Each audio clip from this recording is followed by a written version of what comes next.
silipin natin today ay duplex na meron siyang 54 square meter and ang kanyang floor ay 72.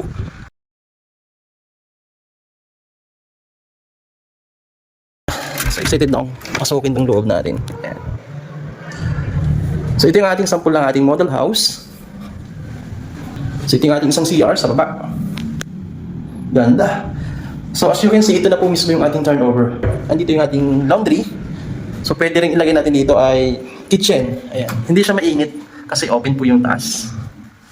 Alright. So dito, ito naman yung palabas natin sa kabilang pinto na meron tayong parking lot. Ayan. Taas. So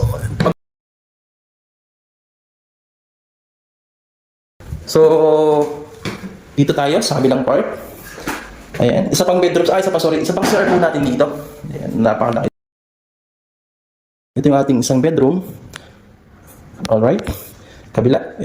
Meron ulit tayong isang bedroom dito na mas mapapansin natin ang ating window ay sliding at mga naka-screen door na po siya.